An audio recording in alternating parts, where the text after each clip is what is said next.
Ya, Allah berfirman, innal ladzina qalu rabbuna Allah tsumma istaqamu tatanazzalu 'alaihimul malaikatu alla takhafu wa la tahzanu wa abshiru bil jannati allati kuntum tu'adun.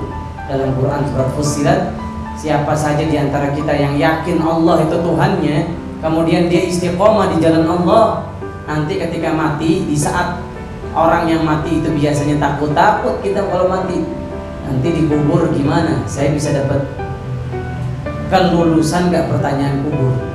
Nanti ketika dia sirat bagaimana? Nanti di padang mahsyar gimana? Kalau orang mau mati galau, gelisah, takut.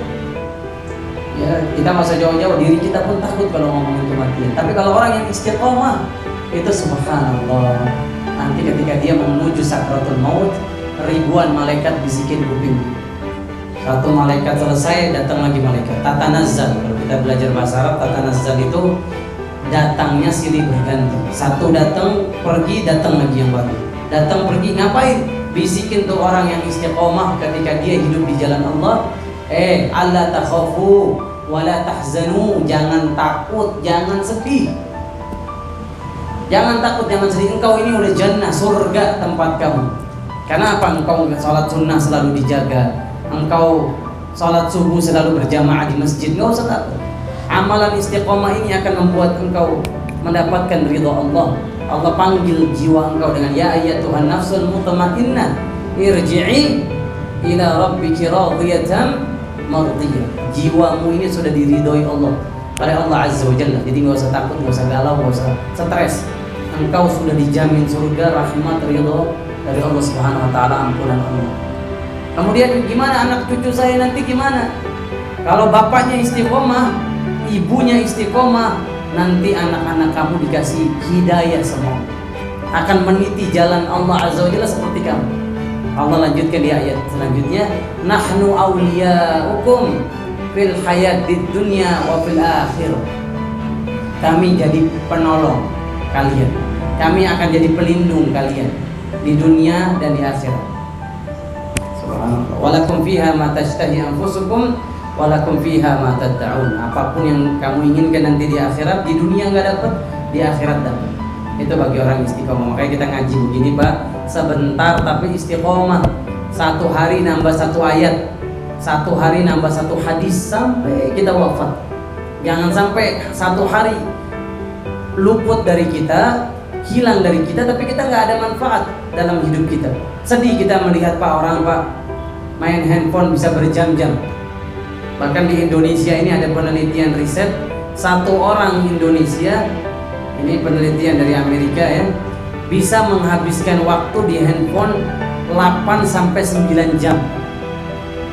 Subhanallah. Jadi dia bikin riset nih, orang di dunia ini, kalau orang Cina berapa jam sehari biasanya main jam, orang Jepang, orang Eropa, dan orang Indonesia tuh ternyata durasi dia main handphone, stalking Instagram, stalking Facebook, ya, kepoin WA status orang, itu bisa sampai 8-9 jam. Nah, mudah-mudahan kita semua bukan bagian orang-orang yang membuang waktu dengan yang sia-sia. Makanya ada pengajian begini Pak, demi Allah rugi dia. Rugi banget yang nggak mau ikut ngaji.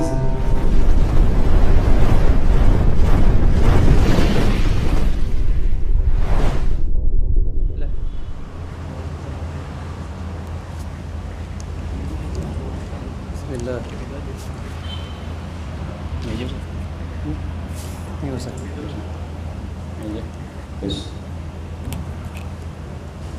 Bismillahirrahmanirrahim. Uhayyikum bi tahiyatil Islam wa tahiyati ahli jannah. Assalamualaikum warahmatullahi wabarakatuh. Kalau dengar dari jawaban salamnya, ini jawaban salam yang saya yakin insya Allah tahun depan akan berangkat haji. Amin. Yang aminnya paling kencang berangkat duluan. Amin. Yang nggak ngucapin amin nganterin saja sampai bandara.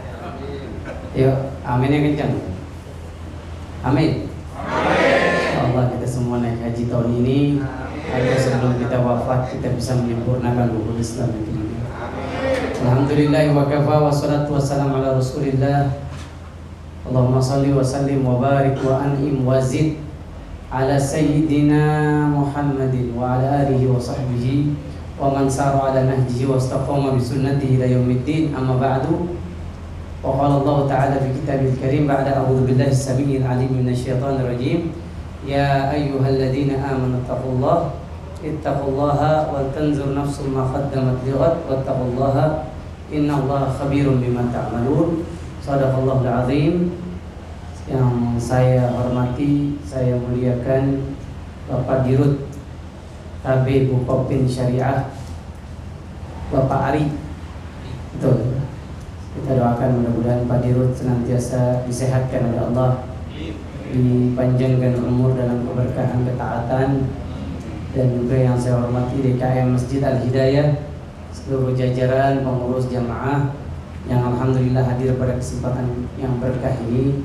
Kita bersyukur Pak, Allah masih ngasih kita nikmat banyak banget, nikmat yang gak bisa kita hitung dengan kalkulator tercanggih apapun. Wa in ta'uddu ni'matallahi la tuhsuha. Kalau kamu ingin menghitung nikmat Allah, kita gak akan pernah mampu dan bisa menghitung nikmat Allah. Makanya kalau kita lihat syariat Islam gak mewajibkan kita menghitung nikmat, gak ada tuh disuruh hitunglah nikmat Allah, gak ada. Karena kalau itu dikasih beban syariat kita menghitung nikmat Allah, satupun makhluk gak ada yang bisa. Karena begitu luasnya nikmat Allah yang tidak ada tepi, tidak bertepian, tidak ada ujungnya nikmat Allah. Maka kita diperintahkan bukan menghitung, tapi mensyukuri nikmat Allah. Gimana cara mensyukuri nikmat Allah? Sebagaimana kata syukru, asyukru itu diambil dari bahasa Arab yang artinya adalah irja'un ni'mati ilal mun'im, mengembalikan nikmat sesuai keinginan pemberi nikmat.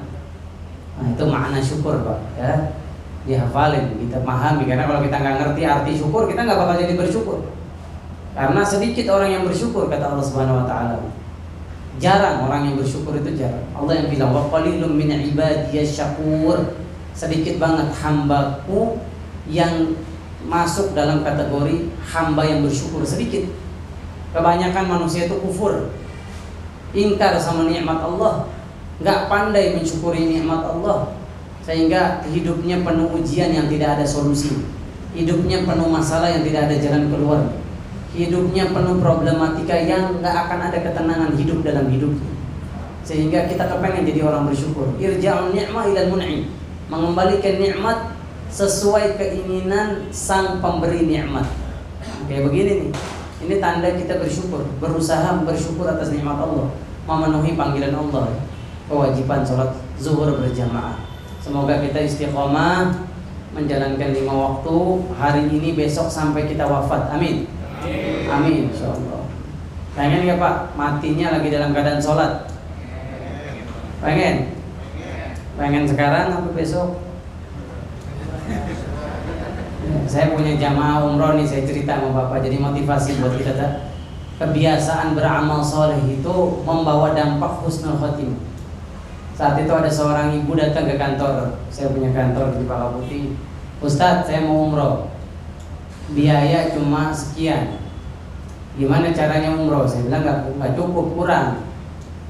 Kita berangkatin bersama teman-teman. Saat ibu ini berangkat Pak, Insya Allah, ketika di Masjidil Haram, ibu ini sholat tahajud, meninggal dunia dalam keadaan tahajud. Orang Tangerang, guru agama. Saat itu saya takziah ke rumahnya, saya tanya sama anaknya, saya ngiri, Hasan, kenapa Allah bisa ngasih anugerah terindah dalam hidup seseorang, bisa wafat di tempat terbaik, dalam amal terbaik. Bayangin Pak, disolatin sama imam Masjidil Haram yang hafiz Quran, yang ribuan hadis dia hafal, yang dekat sama Allah.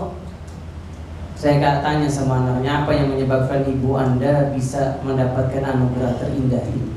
Dia menjawab kepada saya, Ustadz, ibu saya satu malam pun gak pernah lepas sholat tahajud. Ibu saya di saat kita semua tidur selalu bangun malam. Kalau dalam keadaan bersih selalu sholat tahajud, gak pernah lepas.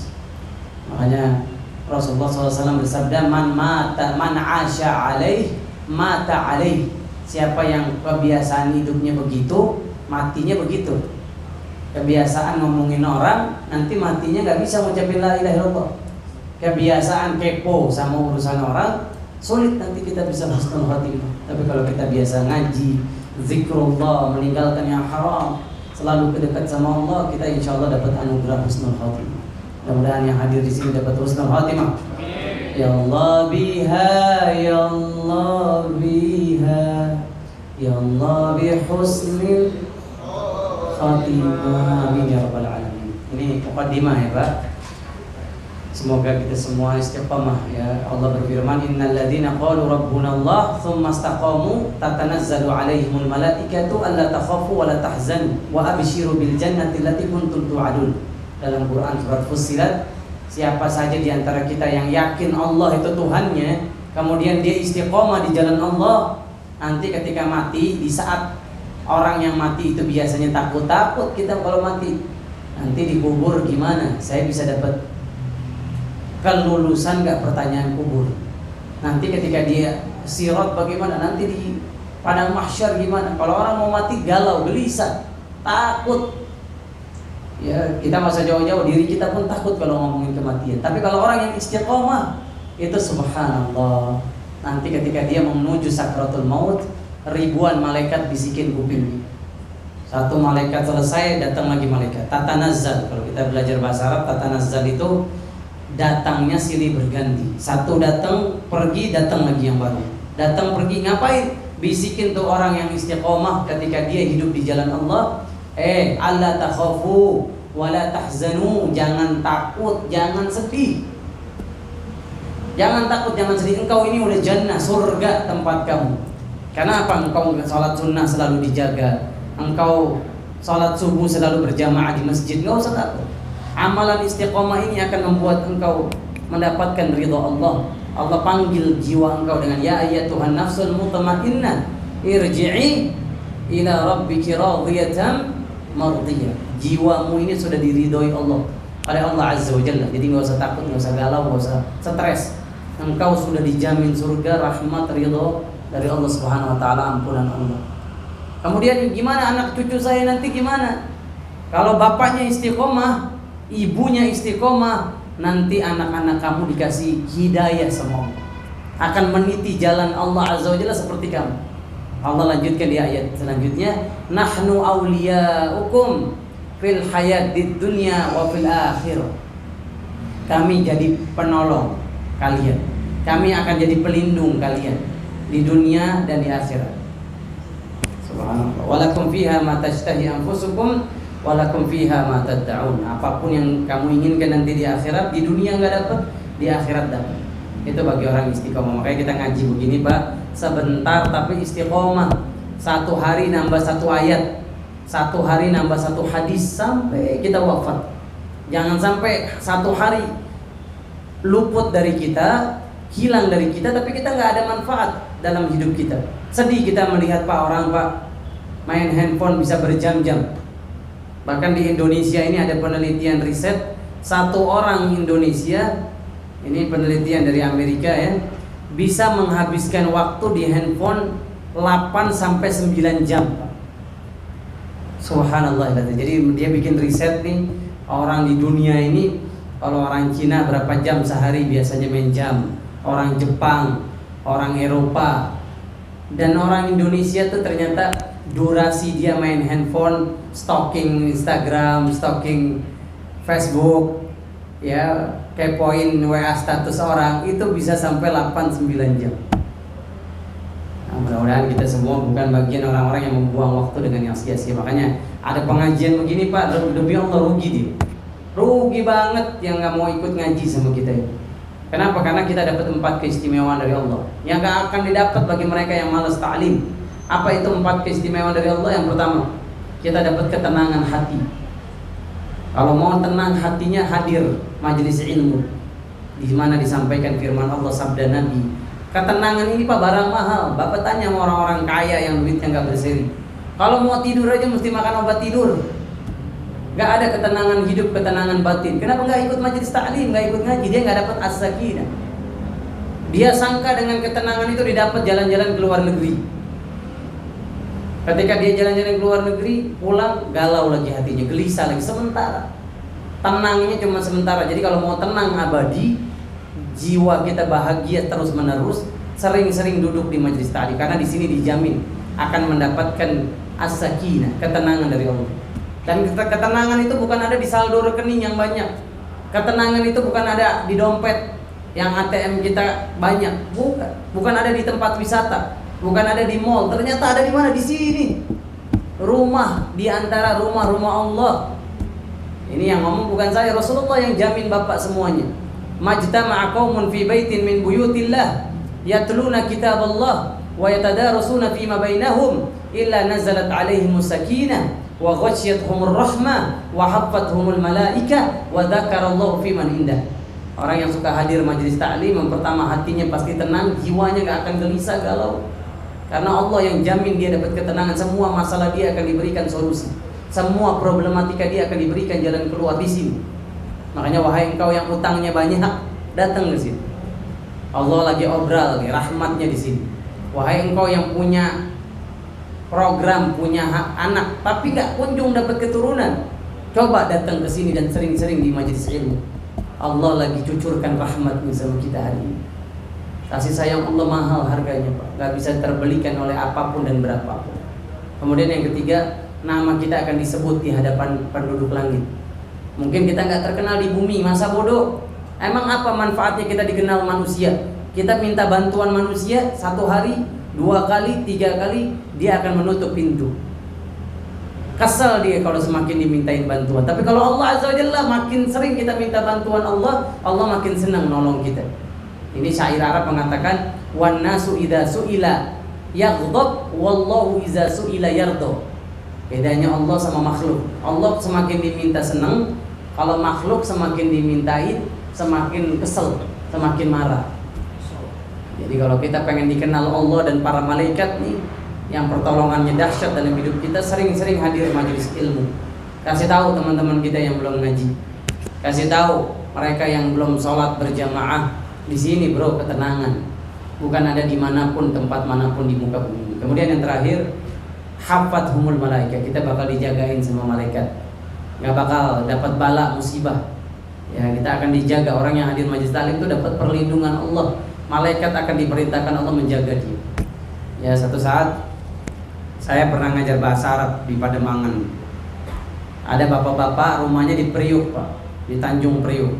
Dia pulang kajian bahasa Arab saya, naik motor, naik sepeda. Ketika itu kita tahu Priuk itu banyak mobil besar ya, kontainer, truk, bannya itu segede orang. Dia cerita kepada saya, Ustadz, saat itu saya kepleset, jatuh, kepala saya di bawah truk tronton. Dalam hitungan detik kepala saya bisa hancur. Tapi nggak tahu kenapa Allah Subhanahu Wa Taala kirimkan angin, saya terhempas sampai pinggir jalan. Allah selamatkan saya habis pulang ta'lim. Kenapa? Janjinya Rasul kepada dia. Hafathumul malaikat. Ini jangan diremehin, jangan disepelein. Dijaga sama Allah melalui penjagaan para malaikat. Insyaallah kita semua dapat ketenangan abadi, ketenangan terus-menerus di hati kita, dapat rahmat Allah, disebut nama kita viral di langit, makhluk langit, dan yang keempat kita dapat penjagaan malaikat. Amin ya rabbal alamin. Oke, kita nggak panjang lebar, basa-basi materi yang ingin saya sampaikan, cara cepat bangun rumah di surga. Saya mau nanya sama Bapak, rumah kita di dunia sementara apa selamanya Pak? Jodohnya Ustadz sertifikat hak milik. Iya, benar, sertifikat hak milik. Tapi engkau cuma titipan pada dasarnya. Pada hakikatnya cuma titipan. Yang hak milik cuma ada di sertifikat, di tulisan. Kenapa? Karena ketika engkau wafat, engkau meninggal, rumah itu akan engkau tinggalkan. Yang ninggalin itu ahli waris selanjutnya, anakmu, cucumu. Allah berfirman, "Aina ma takunu yudrikumul maut walau kuntum fi burujin musyayyadah." Dimanapun kamu berada, kematian datang sama kita. Walaupun kita ada di benteng yang kokoh, yang kuat. Makanya seorang muslim mukmin itu cerdas. Target hidup dia bukan hanya punya rumah di dunia, tapi bagaimana dia punya rumah di akhirat, tempat yang selama-lamanya dia bakal tinggal di situ. Wal akhiratu khairun laka minal ula. Wal akhiratu khairu wa abqa. Ya Allah berfirman, akhirat lebih baik, lebih kekal. Kalau bangun rumah di dunia Pak ribet. Mesti panggil kontraktor ya kan? Insinyur ke toko material. Kalau nggak sesuai gambar sama kenyataan kita komplain, ribut sama kontraktor, ribet. Tapi kalau punya rumah di surga, saya mau kasih amalan Bapak. Ya ada 12 amalan kiat pengen cepat punya rumah di surga. Catat, amalin, sebarin ke teman-teman yang lain. Yang pertama, ada amalan yang 30 menit.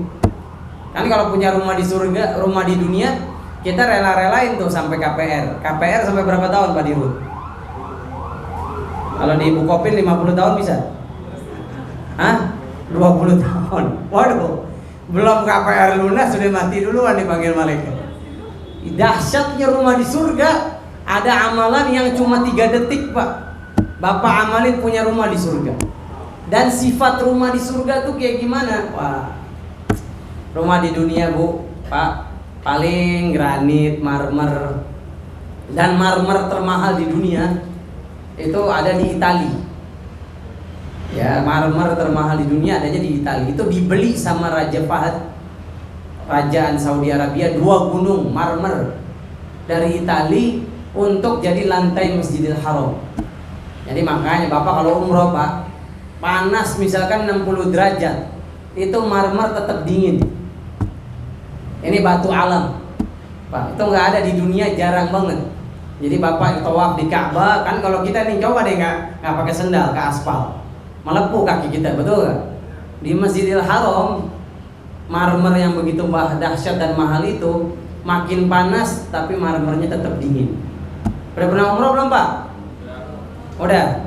Masya Allah. Yang belum umroh, saya doain pulang dari majelis taklim hari ini pergi umroh. Insya Allah. Ini karpetnya sama kayak karpet Masjidil Haram, warnanya hijau. Saya berdoa ya Allah yang duduk hari ini di karpet kajian majelis taklim KB Bukopin Syariah Masjid Al Hidayah, bulan depan duduk di karpet Masjidil Haram. Insya Allah. Bahagia banget saya, semangat ke tanah sucinya. Insya Allah. Jangan lupa sama travel saya. Promosi ya. Bapak, Ibu, Saudara yang dimuliakan Allah Subhanahu wa taala, apa itu rumah di surga? Rumah di dunia, Pak, bahan materialnya mah kecil, sepele, tapi bahan baku rumah di surga kata Rasulullah, labinatun min zahabin wa labinatun min fiddah. Bahan materialnya itu dari emas. Jadi emas Bu, Freeport yang selama ini kita nggak pernah lihat gunungnya karena diambilin sama orang lain. Kita nggak pernah lihat bentuk emas itu, kalau gunung emas itu gimana. Nanti di surga rumah kita Pak lantainya dari emas. Allah, Ibu dapat emas dari gara-gara happy anniversary pernikahan 5 gram aja. Senang apa enggak? 5 gram tuh segini. Nanti di surga bahan materialnya emas, perak, lu'lu'. Kata Rasulullah SAW, pernak-perniknya itu permata, safir, zamrud, Pak, kecubung, apalagi Pak? Bacaan nggak laku Pak. Bacaan di Rawaning. Lu itu Pak bukan batu akik. Akik ada bahasa Arabnya namanya akik, tapi kata Rasulullah rumah di surga nanti hiasannya lu, batu mulia. Wah, zamrud aja Pak, waduh, 1 kerat berapa tuh? Itu akan jadi pernak-pernik rumah kita di surga. Yang dahsyatnya apa? Bedanya rumah di dunia sama rumah di surga. Kalau rumah di dunia Pak, Bapak nempatin nih 60 tahun, kita akan tua, berubah rumah di dunia. Yang tadinya boleh makan asin-asin, kalau dia kena darah tinggi, rumah di dunia kita nggak boleh makan asin-asin karena darah tinggi, jantung, seteru. Kalau dia asam urat, nggak boleh makan gado-gado koplo, kacang-kacangan tuh rumah di dunia. Tapi Bapak nggak usah khawatir, kalau udah masuk ke rumah di surga, kata Rasulullah SAW, man yadkhuluha yan'am. Siapa yang masuk di dalamnya nggak usah mikirin penyakit lagi. Penyakit akan dihilangin dan engkau akan ada di masa paling sehat menikmati fasilitas kenikmatan. La tabla thiyabuhum wa la tafna syababuhum, kata Nabi SAW. Masa muda dia nggak akan hilang, nggak akan pudar selamanya umur 30-an. Tapi kalau rumah di dunia, lihat rambut kita sudah berubah sekarang. Ada 5R, tanda kita bakal mati. Makanya buru-buru siapin rumah di surga. Apa itu 5R? Kalau udah dapat 1R aja, jangan pernah malas rajin majelis ta'lim. Karena sebentar lagi Bapak akan dapat miss call dari malaikat Israel. Saya mau nanya, kalau dapat miss call dari malaikat Israel, handphonenya diangkat atau dibuang? Mau dapat miss call malaikat Israel, WA-nya dibalas apa enggak? Dicuekin. Padahal ada 5R, Pak. Subhanallah, Allah sudah ingatkan kita. Kamu kalau udah dapat 5R, satu aja ini alarm. Jangan sombong. Engkau sebentar lagi akan berkalung dengan kain kafan. Apa itu 5R? Yang pertama, uban bertabur, Pak. Siapa yang udah ubanan? Tunjuk tangan. Ntar lagi dapat panggilan malaikat Israel. Ini yang ngomong bukan saya. Bapak bisa lihat dalam tafsir Ibnu Katsir. Nabi Idris ketika didatengin malaikat itu pernah komplain sama Allah. Ya Allah, kalau datang menghadirkan malaikat Israel, bilang-bilang dulu dong sama saya. Apa kata Allah Azza wa Jalla melalui malaikat Israel? Malaikat Israel mengatakan, wahai Idris, alam nursil alaika ayat. Bukankah kami sudah menurunkan tanda-tanda? Sebentar lagi kami akan datang. Tuh lihat rambutmu yang tadinya hitam jadi putih. Tanda sebentar lagi saya akan datang ke kamu. Jadi uban, Pak. Saya juga udah ubanan tuh. Udah ubanan, umur 34, 35, ubanan. Jadi mati itu nggak ngelihat umur. Bisa jadi Bapak duluan, saya belakangan. Atau saya belakangan, Bapak duluan. Ini Ustadz kapan mati? Uban bertabur, Pak. Lihat Allah sayang sama kita. Jangan bilang ini bentuk sesuatu yang nggak asyik, nggak menyenangkan. Demi Allah, enggak. Jadi ketika kita bercermin lihat uban, ya Allah, panggilan azan harus cepet-cepet sholat. Saya mau punya rumah di surga. Panggilan azan saya harus terus dari saf awal. Harus seperti Pak Dirut. Masya Allah, ya saya saksi di hadapan Allah, beliau orang soleh. Jadi begitu, tiru orang-orang soleh, salafus soleh. Jadi dia uban bertabur. Yang kedua 5R. Jadi 5R. Kalau udah ada 1R lagi alarm. Sebentar lagi kita bakal mati dan berarti kita harus siap-siap punya rumah di surga. R pertama uban bertabur. Yang kedua gigi gugur. Siapa yang udah pakai gigi palsu? Mertua saya umurnya 74 tahun. Giginya pakai gigi palsu. Kalau malam sebelum tidur direndam pakai gelas aqua. Pagi-pagi dimainin sama anak saya cucunya. Dijahri, mana nih mau makan kerupuk gak bisa. Tuh lihat, umur bertambah nikmat dunia berkurang. Ini menunjukkan kepada kita dunia bukan ujung kehidupan. Orang mukmin itu ujung kehidupannya akhirat. Jadi dia nggak akan berbuat hanya untuk dunia. Kalau beramal itu hanya untuk akhirat. Di antaranya ini sekarang kita mempersiapkan rumah di surga. Yang kedua gigi gugur. Yang ketiga kulit kendur. Nggak selamanya kayak kenceng, ganteng, cantik. Kita bakal keriput. Tadi saya dapat video dari teman saya di Turki, ada ibu-ibu, nenek-nenek umur 433 tahun. Lihat dong videonya, Pak. 433 tahun, ya Allah. Kita akan ngomong, ya Allah, jangan sampai umur saya kayak begitu, ya Allah. Cuma tinggal kulit, Pak, tulang, nggak enak dilihat. Ya Allah, udah kayak mumi Firaun. Waduh, kesian. Makanya umur umat Nabi Muhammad ini prediksinya paling banyak itu antara 60 tahun sampai 70 tahun. Apalin nih, Pak. A'maru ummati baina sittina wa sab'in wa qalilun man fawqa dzalik. Umur umatku kata Nabi antara 60 sampai 70. Sedikit yang nyampe di atas itu tuh sedikit.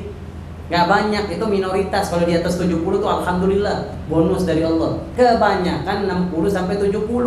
Lihat nabimu, lihat rasulmu kekasih Allah 63 tahun wafat.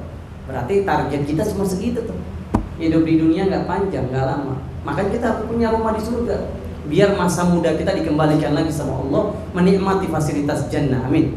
Fasilitas yang subhanallah, ma la ainun ra'at kata Nabi, wala uzunun sami'at, wala khatara ala qalbi bashar. Mata kita nggak sanggup melihat keindahannya. Kalau surga diperlihatkan detik ini, Pak, kenapa nggak dikasih lihat di dunia? Surga nggak dikasih mimpi bisa masuk surga, karena nggak bisa keindahannya nggak akan tergambarkan oleh mata kita. Nggak saking indahnya surga. Telinga akan menggelegar, pecah gendang telinga kita dengar keindahan surga yang begitu dahsyat. Hati akan pecah ketika kita merasakan jannah ini, kelezatannya begitu indah, begitu lezat.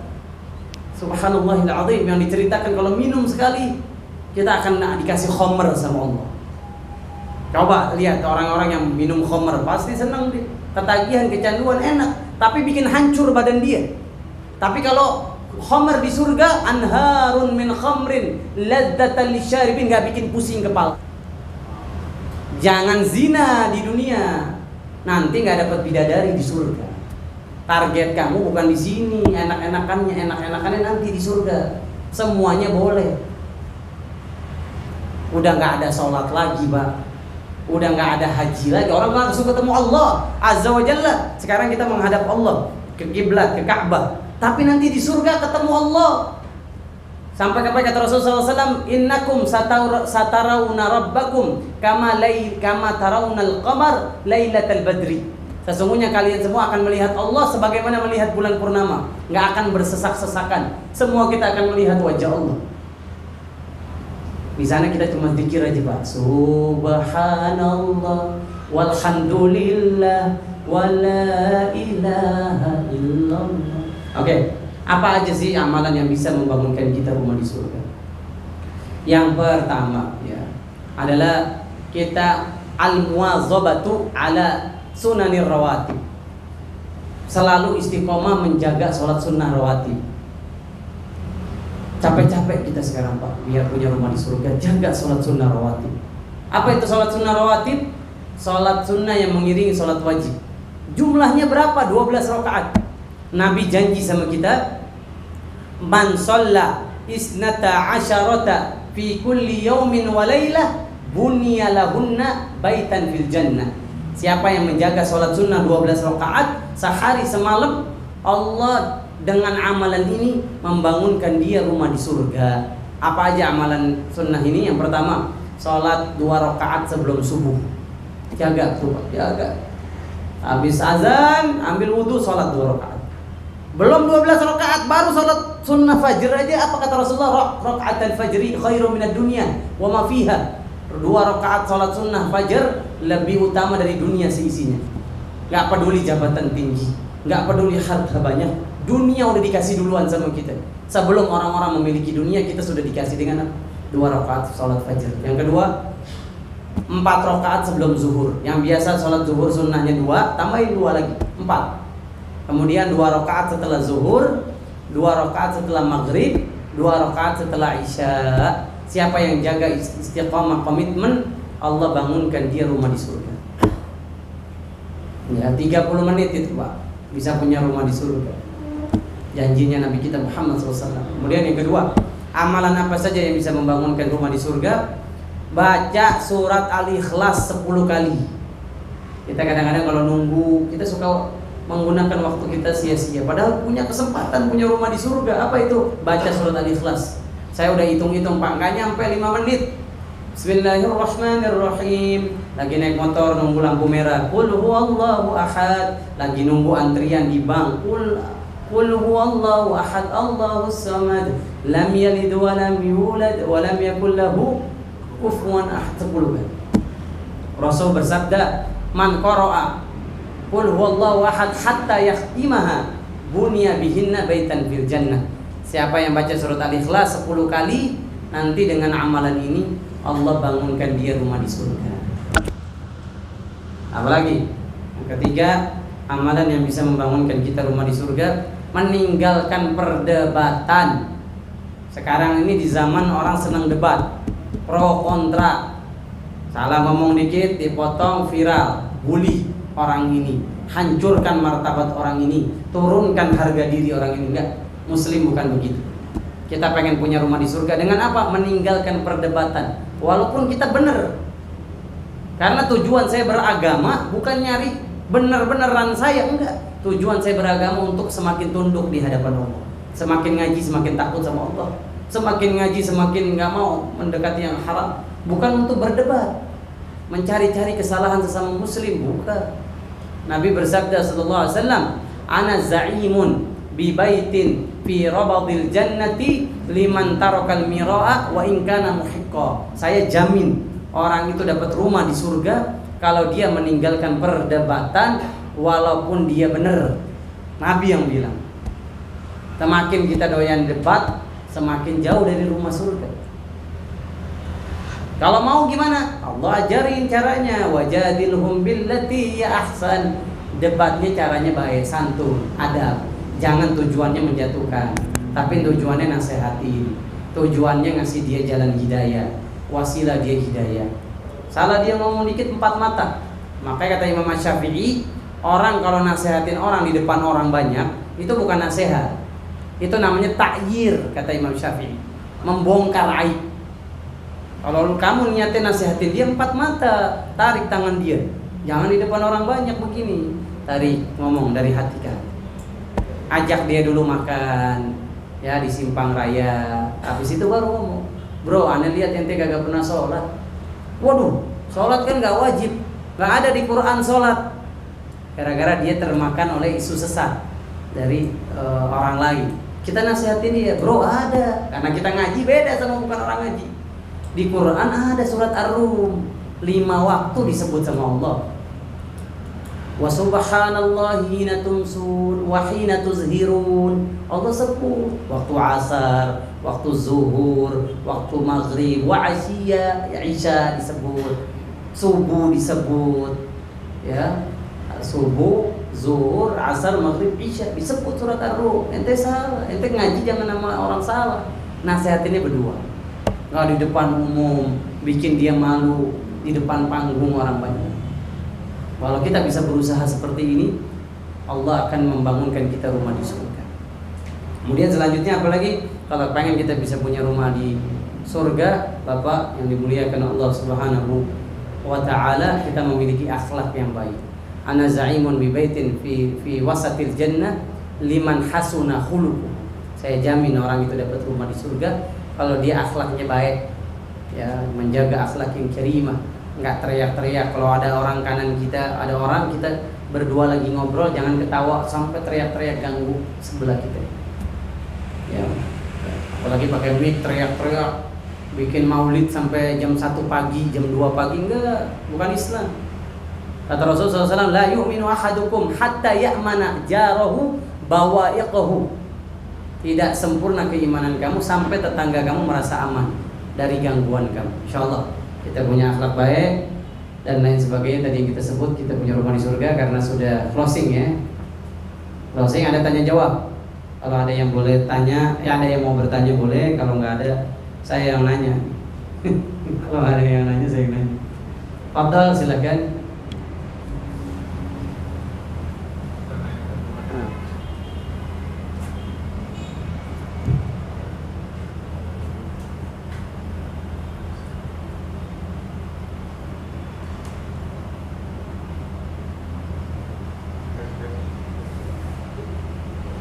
Ya, ya. Tadi mengenai sholat rawatib, ada yang pernah dia atau ini rawatib itu kan bisa di rawatib qobliyah ya. Itu apakah ada kemungkinan dilakukannya setelah sholat wajibnya selesai? Karena kalau pernah saya baca di satu buku itu, kalau kita pas masuk masjid barengan dengan sholat jemaah, kita ikut jemaahnya dulu, baru rawatibnya kemudian dilakukan setelah itu. Itu mungkin seperti apa Ustaz? Kok ada informasi seperti ini? Makasih Ustaz.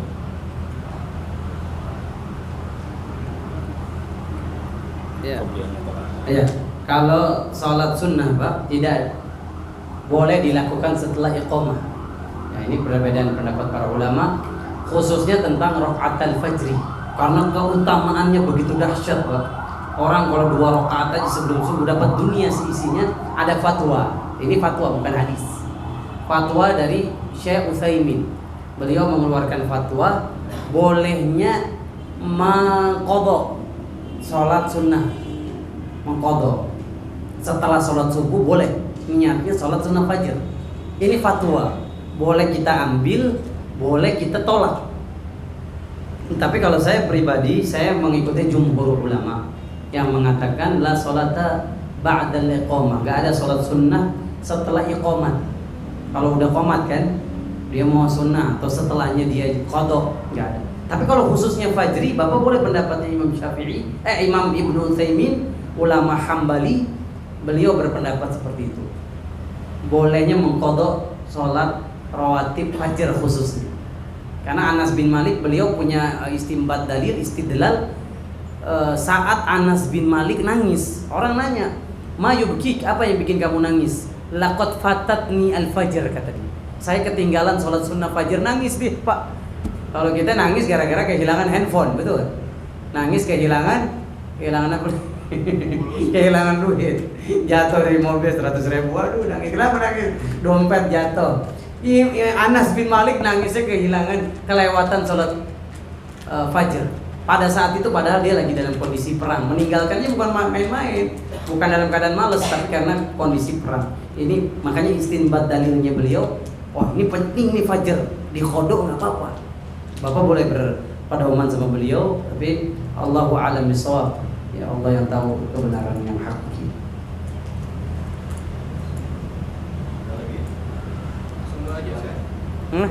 Doa ya Pak, kita tutup doa insyaallah. Barakallahu fikum ala hadhihi niyyah wa ila kulli niyyatin shalihah. Al-Fatihah.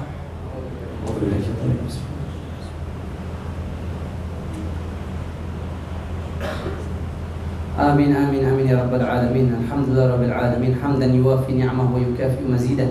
يا ربنا لك الحمد كما ينبغي لجلالك وعظيم سلطانك. اللهم صل وسلم وبارك وأنعم وزد على سيدنا محمد وعلى آل سيدنا محمد. اللهم اغفر لنا ولإخواننا الذين سبقونا بالإيمان ولا تجعل في قلوبنا غلا للذين آمنوا إنك رؤوف رحيم. اللهم لا تدع لنا في مكاننا هذا ذنبا إلا غفرته ولا دينا إلا قضيته ولا حاجة من حوائج الدنيا والآخرة إلا يسرتها. اللهم إنا نسألك رضاك والجنة ونعوذ بك من سخطك والنار. اللهم إنا نسألك علما نافعا ورزقا طيبا وعملا متقبلا. ربنا هب لنا من أزواجنا وذرياتنا قرة أعين واجعلنا للمتقين إماما. ربنا آتنا في الدنيا حسنة وفي الآخرة حسنة وقنا عذاب النار. وصلى الله وسلم وبارك على نبينا محمد والحمد لله رب العالمين. Minta maaf kalau ada salah-salah, yang benar datangnya dari Allah, salah datangnya dari diri saya pribadi. Saya mohon selalu diberikan nasihat dan selalu mengisi dalam kebaikan. Semoga kita ketemu lagi. Kalau nggak ketemu di sini, kita ketemu saat kita punya rumah di surga. Assalamualaikum warahmatullahi wabarakatuh.